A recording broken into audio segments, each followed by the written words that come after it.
The news is the news. It's taken a strange turn, the world of information and news, reminding me of Casualty, the TV series, which I used to enjoy as a kid. The drama, the tension, the NHS being presented as heroes. Good bit of programming, in more ways than one.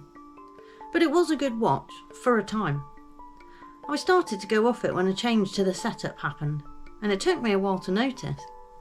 It slowly stopped being about the person the accident was going to happen to, or had happened to, and shifted away from the victims to focus on the staff, the affairs, the drama, the backstabbing, etc. It became a weird soap opera rather than a medical drama.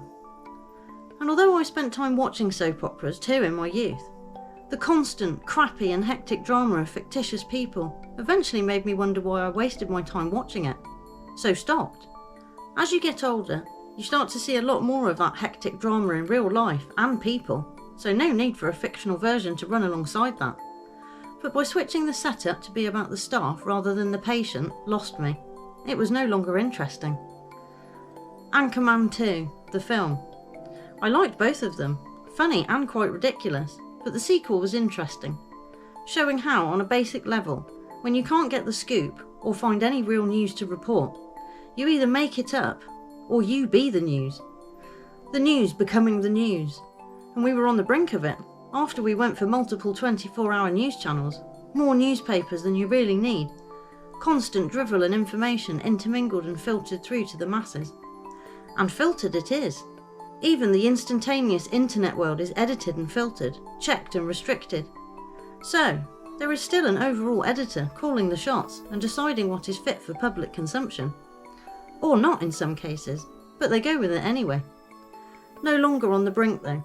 Corporations have fully crossed over into being part of it rather than just reporting it. Weirdly though, not because they don't have real news to report, of that there is plenty, but it doesn't quite fit the narrative that corporate forces want people to follow.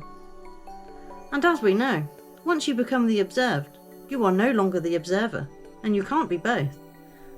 So, the influence that newspapers, TV stations, and faces that represent them is dwindling, and being redefined with everything else. Those faces no longer command respect. As we know, they are just the mouthpieces of the media machine, and are the stupid ones for maybe not seeing it before, thinking they were just there to let us know what's going on. Hardly ever giving thought to the why, just blindly watching news and reading papers, seeing headlines and paying attention as they call it. Being aware of the world around you, or something like that. But knowing now, it was an awareness steeped in falsities and of what someone else wanted me to know or be aware of. For years we have had invasions of privacy though on their part, investigations into people, well known and otherwise, for exposés, scoops and front page news.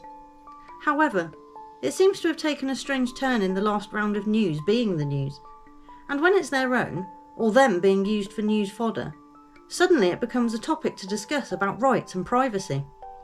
And it is a problem and strange part of society that we have, that people feel the need to tear people down, gossip about others, spread rumours, or just plain old humiliate someone, by way of a publication no less.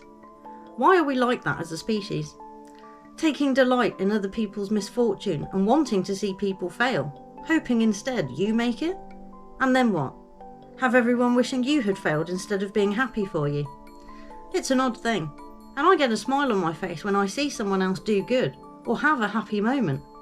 So when trying to imagine what it must be like to see the same thing, and feel hate, or have a mean feeling towards it, is a difference I can't get on board with. Yet it's one that has been cultivated. You've Been Framed comes to mind here, and I laughed like many others for the silly misfortune that befell people. Slapstick, I guess. The presenter of that show had another that I wasn't so comfortable with. Beadles About. It was good, but painful, and I really felt for the people being wound up and tricked. And really, I found it hard to reconcile that we would cause people untold stress and worry just for entertainment.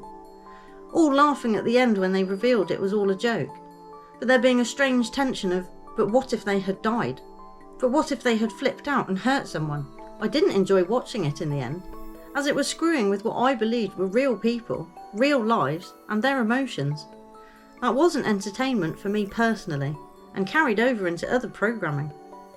Once you can see it's a setup, or people are being used beyond what they think they are there for, it becomes painful to watch. Just like the news. So no longer there for reporting what is going on, they are there to enact a painful script and are being used for purpose, thinking they are there for something else possibly, or are complicit. Either way, it's a struggle to watch and listen anymore. Just like I mentioned in my article, Early News. Why is it really necessary that we are pummeled with information, updates and stats from chosen countries all over the world on a daily basis anyway? So again, and as with much these days, it comes back to what purpose does it serve and why?